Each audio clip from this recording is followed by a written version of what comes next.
श्री कृष्णा, राधे राधे। आप सभी को चैत्र महीने की पाप मोचनी एकादशी की बहुत बहुत शुभकामनाएं। भगवान लक्ष्मी नारायण आप सभी की मनोकामनाएं पूरी करें। आज की इस वीडियो में हम पाप मोचनी एकादशी की व्रत कथा सुनेंगे। बोलिए विष्णु भगवान की जय हो, लक्ष्मी माता की जय हो। एक समय की बात है, अर्जुन ने भगवान कृष्ण से कहा, हे कमल नयन, मैं आपसे जैसे जैसे एकादशी व्रत की कथाएं सुन रहा हूं, त्यों त्यों अन्य एकादशी व्रत की कथाएं सुनने की भी मेरी जिज्ञासा बढ़ती जा रही है। हे मधुसूदन, अब आप मुझ पर कृपा करें और चैत्र माह के कृष्ण पक्ष की एकादशी के बारे में बताएं। इस एकादशी का क्या नाम है और इस एकादशी में किन देवता का पूजन किया जाता है? इस एकादशी व्रत का क्या विधान है? हे श्री कृष्ण, आप यह सब बातें मुझसे विस्तार पूर्वक कहें।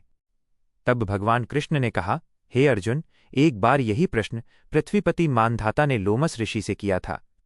जो कुछ लोमस ऋषि ने राजा मानधाता से कहा, वही मैं तुमसे कहता हूं। राजा मानधाता ने धर्म के रहस्यों के ज्ञाता महर्षि लोमश से पूछा, हे ऋषिवर, मनुष्य के पापों का मोचन किस प्रकार हो सकता है? मुझ पर कृपा करें और ऐसा कोई सरल उपाय बताएं जिससे सहज ही पापों से छुटकारा मिल जाए। महर्षि लोमश ने कहा, हे राजन, चैत्र माह के कृष्ण पक्ष की एकादशी को पाप मोचनी एकादशी कहते हैं। इस एकादशी का व्रत करने से मनुष्यों के सभी पाप नष्ट हो जाते हैं। मैं तुमसे इस एकादशी की कथा सुनाता हूं, ध्यान से सुनो। प्राचीन समय में चैत्रथ नाम का एक वन था। उसमें अप्सराएं किन्नरों के साथ विहार करती थीं। वहां पर सदैव वसंत का मौसम रहता था, अर्थात उस स्थान पर सदैव ही नाना प्रकार के फूल खिले रहते। कभी गंधर्व कन्याएं विहार करती, तो कभी स्वयं देवेंद्र अन्य देवताओं के साथ वहां पर क्रीड़ा करते थे। उसी वन में मेधावी नाम के एक ऋषि तपस्या कर रहे थे। वे भगवान शिव के भक्त थे। एक दिन की बात है, मंजू घोष नाम की एक अप्सरा ने उन ऋषि को देखा। उन्हें मोहित कर उनकी निकटता का लाभ उठाने की चेष्टा करने लगी, इसीलिए वहीं पर बैठकर वीणा बजाने लगी और मधुर स्वर में गाने लगी। उसी समय वहां पर कामदेव भी आ गए। वे भी शिवभक्त महर्षि मेधावी को जीतने का प्रयास करने लगे। कामदेव ने सुंदर अप्सरा के भ्रू का धनुष बनाया, कटाक्ष को उसकी प्रत्यंचा बनाई और नेत्रों को मंजू घोष अप्सरा का सेनापति बनाया। इस तरह कामदेव विजय प्राप्त करने के लिए तैयार हो गए। उस समय महर्षि मेधावी भी युवावस्था में थे और काफी हष्टपुष्ट थे। उन्होंने यज्ञोपवीत और दंड धारण कर रखा था। महर्षि स्वयं दूसरे कामदेव के समान लगते थे। उन मुनि को देखकर कामदेव के वश में हुई मंजू घोषा ने धीरे धीरे मधुर वाणी से वीणा पर गायन आरंभ किया, तो महर्षि मेधावी भी मंजू घोषा के मधुर गायन और उसके सौंदर्य पर मोहित होने लगे। वह अप्सरा मेधावी मुनि को कामदेव से पीड़ित जानकर उनका आलिंगन करने लगी। महर्षि मेधावी उस अप्सरा के सौंदर्य पर मोहित हो गए और शिव रहस्य को ही भूल गए। काम के वशीभूत होकर अप्सरा के साथ रमण करने लगे। काम के वशीभूत होने के कारण मुनि को दिन रात का कुछ भी ज्ञान नहीं रहा। अत्यंत दीर्घ काल तक वे दोनों रमण करते रहे। मंजू घोषा ने मुनि से कहा, हे ऋषिवर, मुझे आए बहुत समय हो गया है, अतः अब मुझे जाना चाहिए। अप्सरा की बातें सुनकर ऋषि कहने लगे, हे मोहिनी, तुम संध्या को तो आई थी, थोड़ा और समय ठहरो, प्रातःकाल होने पर चली जाना। ऋषि के ऐसे वचनों को सुनकर अप्सरा उनके साथ रमण करने लगी। इस तरह से उन दोनों का बहुत सारा समय साथ में व्यतीत हुआ। मंजू घोषा ने ऋषि से फिर कहा, हे विप्रवर, अब मुझे जाना चाहिए। मुनि ने फिर से कहा, हे रूपसी, अभी तुम्हें आए अधिक समय नहीं हुआ है, कुछ समय और ठहर जाओ। मुनि की बातें सुनकर अप्सरा कहने लगी, हे ऋषिवर, आपकी रात्रि तो बहुत लंबी है, आप स्वयं ही विचार करें। मुझे आपके पास आए कितना समय हो गया है, अब और अधिक समय तक ठहरना क्या उचित होगा? अप्सरा की बातें सुनकर मुनि को समय का बोध हुआ और वे विचार करने लगे। जब उन्हें समय का ज्ञान हुआ कि उन्हें रमण करते 57 वर्ष बीत गए हैं, तो वे उस अप्सरा को काल का रूप समझने लगे। इतना अधिक समय भोग विलास में व्यर्थ चला जाने पर उन्हें बड़ा क्रोध आया। वह भयंकर क्रोध में जलते हुए उस तप का नाश करने वाली अप्सरा की ओर भ्रकुटी तानकर देखने लगे। क्रोध के कारण उनके होठ कांपने लगे और इंद्रियां अनियंत्रित होने लगीं। क्रोध से थरथराते स्वर में मुनि ने अप्सरा से कहा, मेरे तप को नष्ट करने वाली दुष्टा, तू महापापिनी और दुराचारणी है। तुझ पर धिक्कार है, तत्क्षण ही तू मेरे श्राप से पिशाचिनी हो जा। मुनि के क्रोध युक्त श्राप से वह अप्सरा पिशाचिनी बन गई और यह देखकर व्यथित होकर बोली, हे ऋषिवर, मुझ पर क्रोध त्याग दें और प्रसन्न होएं और कृपा कर बताएं, इस श्राप का निवारण किस प्रकार होगा? विद्वानों ने कहा है कि साधुओं की संगत उत्तम फल देने वाली है और आपके साथ तो मैंने बहुत समय बिताया है, अतः आप मुझ पर प्रसन्न हो जाइए, अन्यथा लोग कहेंगे, एक पुण्य आत्मा के साथ रहने पर भी मंजू घोष को पिशाचिनी होना पड़ा। मंजू घोष की बात सुनकर मुनि को अपने क्रोध पर बहुत ग्लानि हुई और साथ ही अपनी अपकीर्ति का भय भी हुआ। अतः पिशाचिनी बनी मंजू घोष से मुनि ने कहा, तूने मेरा बड़ा बुरा किया है, फिर भी मैं तुझे इस श्राप से मुक्ति का उपाय बताता हूँ। चैत्र मास के कृष्ण पक्ष की जो एकादशी है, उस एकादशी का नाम पाप मोचनी है। उस एकादशी का व्रत करने से तुम्हारी पिशाच देह से मुक्ति हो जाएगी। ऐसा कहकर मुनि ने उसे व्रत का सारा विधान बता दिया। उसके बाद अपने पापों का प्रायश्चित करने के लिए वे अपने पिता च्यवन ऋषि के पास गए। च्यवन ऋषि ने अपने पुत्र मेधावी को देखा तो कहा, हे पुत्र, तुमने ऐसा क्या किया कि तुम्हारे सभी तप नष्ट हो गए और तुम्हारा तेज मलिन हो गया है। तब मेधावी मुनि ने लज्जा से अपना सिर झुका लिया और कहा, पिताजी, मैंने एक अप्सरा के साथ रमण करके बहुत बड़ा पाप किया है और इसी पाप के कारण संभवतः मेरा सारा तेज और मेरा सारा तप नष्ट हो गया है। आप मुझ पर कृपा करें और पाप से छूटने का कोई उपाय बताएं। तब ऋषि ने कहा, हे पुत्र, तुम चैत्र माह के कृष्ण पक्ष की एकादशी का विधिपूर्वक भक्तिपूर्वक उपवास करो और इससे तुम्हारे सभी पाप नष्ट हो जाएंगे। अपने पिता के वचनों को सुनकर मेधावी मुनि ने पाप मोचनी एकादशी का विधिपूर्वक व्रत किया और उस व्रत के प्रभाव से उनके सभी पाप नष्ट हो गए। मंजू घोषा अप्सरा ने भी पाप मोचनी एकादशी का उपवास किया और पिशाचिनी की देह से छूट गई। वह पुनः अपना सुंदर रूप धारण करके स्वर्ग में चली गई। लोमश ऋषि कहते हैं, हे राजन, इस एकादशी व्रत के प्रभाव से सभी पाप नष्ट हो जाते हैं। इस एकादशी की कथा के सुनने या पढ़ने से 1000 गोदान का फल प्राप्त होता है। इस व्रत को करने से ब्रह्म हत्या, स्वर्ण की चोरी, मद्यपान, अगम्य गमन करना आदि भयंकर पाप भी नष्ट हो जाते हैं और मृत्यु के बाद स्वर्ग की प्राप्ति होती है। बोलिए श्री विष्णु भगवान की जय हो, लक्ष्मी माता की जय हो। बहुत समय पहले इवांकु कुल में एक बड़े ही प्रतापी और धर्मात्मा राजा हुए, जिनका नाम था राजा रुक्मांगद। संध्यावली इनकी पत्नी का नाम था। संध्यावली के गर्भ से राजकुमार धर्मांगद का जन्म हुआ। कुमार धर्मांगद पिता के समान ही धर्मात्मा और पितृभक्त थे। महाराज रुक्मांगद को एकादशी व्रत बहुत प्रिय था। उन्होंने अपने सारे राज्य में घोषणा कर दी थी कि जो एकादशी व्रत नहीं करेगा उसे राज्य की ओर से दंड दिया जाएगा। अतः उनके राज्य में छोटे छोटे बच्चे, अतिवृद्ध और गर्भिणी स्त्रियों को छोड़कर सभी एकादशी के व्रत को करते थे।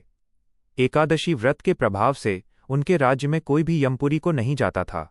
तब यमराज जी को बड़ी चिंता हुई और वे प्रजापति ब्रह्मा जी के पास गए और यमपुरी के उजाड़ होने का संवाद सुनाया। ब्रह्मा जी ने कुछ देर तक सोचकर उत्तर दिया, अच्छा ठीक है, हम इसका प्रबंध कर देंगे। तब ब्रह्मा जी ने अपनी इच्छा से मोहिनी नाम की एक माया की स्त्री बनाई। उसने प्रतिज्ञा की कि मैं महाराज से एकादशी का व्रत छुड़वा दूंगी। ऐसी प्रतिज्ञा करके वो हिमालय के रमणीक प्रदेश में चली गई। इधर महाराज राज्य करते करते थक गए थे। वे अपने पुत्र धर्मांगद को राज्य देकर अपनी रानी को साथ लेकर हिमालय की ओर तप करने चले गए। जाते हुए वे अपने पुत्र को आदेश दे गए कि एकादशी के व्रत का नियम इसी प्रकार निरंतर चलता रहे। पितृभक्त राजकुमार ने पिता की आज्ञा शिरोधार्य कर ली और इसी प्रकार एकादशी के व्रत को स्वयं भी करने लगा और समस्त प्रजा के लोगों से भी कराने लगा। महाराज रुक्मांगद जंगल में भी सदा एकादशी का व्रत करते थे। महाराज जहां तपस्या करते थे वहीं पर मोहिनी गई और अपने हाव भाव से कटाक्षों के द्वारा उसने महाराज को अपने वश में कर लिया। उसने अपने को ब्रह्मा जी की पुत्री बताया और अपनी कुलीनता का परिचय दिया। तब महाराज ने उसे विवाह करने का प्रस्ताव किया। तब उसने कहा कि आप अपने नगर में चलकर मुझसे विवाह कर लें, किंतु शर्त यह है कि मैं जो भी कुछ कहूंगी वही आपको मानना पड़ेगा। महाराज तो मोह के वश में थे, उन्होंने शर्त स्वीकार कर ली। वे मोहिनी को साथ लेकर अपनी राजधानी में आ गए। उनके धर्मात्मा पुत्र ने विधिवत उनका स्वागत किया। महाराज को मोहिनी ने अपने वश में कर लिया था, अतः उन्होंने उसकी सभी बातें मानकर उससे विवाह कर लिया। संध्यावली बड़ी ही धर्मपरायण पतिव्रता स्त्री थी। वे बड़ी श्रद्धा से महाराज की और मोहिनी की सेवा करने लगी। उनके मन में तनिक भी द्वेष का भाव नहीं था। महाराज तो उनके इष्ट देव थे। महाराज जिन्हें मानते थे वो उनकी भी माननीय थी। महाराज की जिनमें प्रसन्नता थी उसे करने में वे अपना सौभाग्य समझती थी। इतना सब होने पर भी महाराज रुक्मांगद एकादशी व्रत को सदा नियम से करते थे। एकादशी का व्रत उन्होंने कभी भी नहीं छोड़ा। एक दिन की बात है, एकादशी का दिन था और महाराज व्रत कर रहे थे। विधिवत रात्रि जागरण करने को भी उद्यत हुए। तब मोहिनी कहने लगी कि महाराज, मेरी एक बात आपको माननी होगी। तब महाराज ने कहा, मैं तुम्हारी सभी बातें मानता हूं और मानता रहूंगा। बताओ क्या करना है। तब मोहिनी ने कहा कि मेरी प्रार्थना है, आज आप एकादशी व्रत को ना करें, इसी में मेरी प्रसन्नता है। महाराज तो ये सुनते ही हैरान रह गए। उन्होंने बड़े कष्ट से कहा, मोहिनी, मैं तुम्हारी सारी बातें मान सकता हूं, सब कुछ कर सकता हूं, पर एकादशी व्रत छोड़ने के लिए मुझसे मत कहो।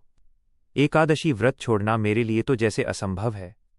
तब मोहिनी ने कहा, महाराज, आप अगर एकादशी का व्रत रखेंगे तो मैं मर जाऊंगी। मेरी यही इच्छा है और आपको इसे पूरा करना ही होगा। आप मुझसे विवाह के समय प्रतिज्ञा कर चुके हैं। तब महाराज ने कहा, तुम इसके बदले और जो चाहे मांग लो, बस एकादशी व्रत छोड़ने को मत कहो। तब मोहिनी ने कहा, अच्छा ठीक है, फिर अपने इकलौते पुत्र का सिर काट दो। ये सुनकर तो महाराज बड़े दुखी हुए। धर्मांगद को जब ये बात मालूम हुई तो उसने अपने पिता को बहुत समझाया कि इससे बढ़कर सौभाग्य मेरे लिए क्या होगा। आप धर्म संकट से बच जाएंगे, माता की इच्छा पूर्ति होगी। ये तो शरीर है, नश्वर है, कभी न कभी जाना ही है। यदि इसके द्वारा कोई महान कार्य हो जाए तो इससे बढ़कर इसका सदुपयोग और क्या हो सकता है। संध्यावली रानी ने भी पुत्र की बातों का अनुमोदन किया। पुत्र के कहने पर महाराज जो ही अपने इकलौते पुत्र का सिर काटने ही वाले थे, त्यों ही भगवान विमान लेकर आए और महाराज को सपरिवार अपने लोक में ले गए। जिसने सत्य की रक्षा के लिए प्राणों से भी प्यारे अपने इकलौते पुत्र का सिर देना मंजूर कर लिया, पर एकादशी व्रत को नहीं छोड़ा, उससे बढ़कर परम भागवत भला और कौन हो सकता है। राजा रुक्मांगद को एकादशी का व्रत इतना प्रिय क्यों था कि उन्होंने एकादशी व्रत नहीं छोड़ा, भले ही अपने पुत्र की बलि देनी पड़े। इसके लिए भी एक कथा आती है। एक समय राजा रुक्मांगद का बाग अनेक प्रकार के सुंदर फूलों की उत्तम सुगंध से भरा हुआ था। इससे प्रभावित होकर स्वर्ग की अप्सराएं भी यहाँ आया करती थी। देवयोग से एक दिन एक अप्सरा के पैर में बैंगन का एक कांटा चुभ गया। इससे उसका पुण्य क्षीण हो गया और वो उड़कर वापस स्वर्ग को नहीं जा सकी और बाग में ही रह गई। प्रातःकाल बाग के मालियों ने यह समाचार राजा रुक्मांगद को दिया। तब राजा रुक्मांगद बाग में आए और अप्सरा को चिंतित देखकर राजा ने पूछा कि तुम मुझे बताओ, तुम्हें सुखी करने का क्या उपाय किया जाए। तब उसने कहा कि कल एकादशी थी, कल जिसने एकादशी का व्रत किया हो वो हाथ में जल लेकर अपने व्रत के फल का संकल्प करके मुझे दे दे, तब मैं अपने लोक को जा सकती हूँ। तब राजा ने कहा कि व्रत करना तो दूर की बात है, मेरे नगर में तो कोई एकादशी का नाम भी नहीं जानता। तब अप्सरा ने कहा, कोई बात नहीं, बिना जाने ही कोई भूखा रह गया हो उसे ही लाकर संकल्प करा दो, उसी के फल से मैं स्वर्ग चली जाऊंगी और कृतज्ञ होकर सदा आपका गुणगान करूंगी। तब राजा ने अपने नगर में ढिंढोरा पिटवाया कि कल जिसने अन्न जल ग्रहण न किया हो वो दरबार में आए, उसे इनाम दिया जाएगा। इसे सुनकर एक बनिए की दासी आई, जिसे बेचारी को बिना अपराध के ही बनिए ने मारा था। इससे वो रात दिन भूखी प्यासी और जागती रह गई। राजा ने उसी से व्रत का संकल्प करा दिया। तब वो अप्सरा उड़कर अपने लोक को चली गई।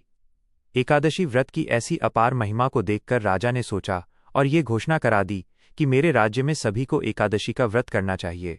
यदि कोई अन्न खाएगा तो उसे दंड दिया जाएगा। इसके प्रभाव से राजा रुक्मांगद के राज्य में भक्ति भाव का बहुत विस्तार हुआ। राजा रुक्मांगद की पुत्री को भी अपने पिता की भांति एकादशी व्रत में अगाध निष्ठा थी। एक समय की बात है, वो अपने पिता के घर में रह रही थी, तभी उसका पति भी वहां पर आ गया। एकादशी का दिन था, व्रत का समय था, किसी ने भी भोजन पानी की बात भी नहीं पूछी।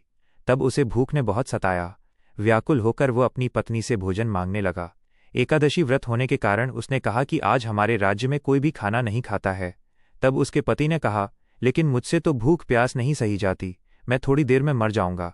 तब वो राजपुत्री कहने लगी कि आज एकादशी का दिन है, इसके समान प्राण त्यागने से उत्तम कोई दिन नहीं, इसीलिए आपको मृत्यु का भय नहीं करना चाहिए। यदि आज प्राण छूट भी गए तो दुर्लभ वैकुंठ की प्राप्ति होगी। अपनी पत्नी की बातें सुनकर उसका मन भक्ति से भर गया। तब उसने भी भक्ति भाव से एकादशी व्रत को रखना शुरू कर दिया। बोलिए विष्णु भगवान की जय हो, एकादशी माता की जय। अगला कदम।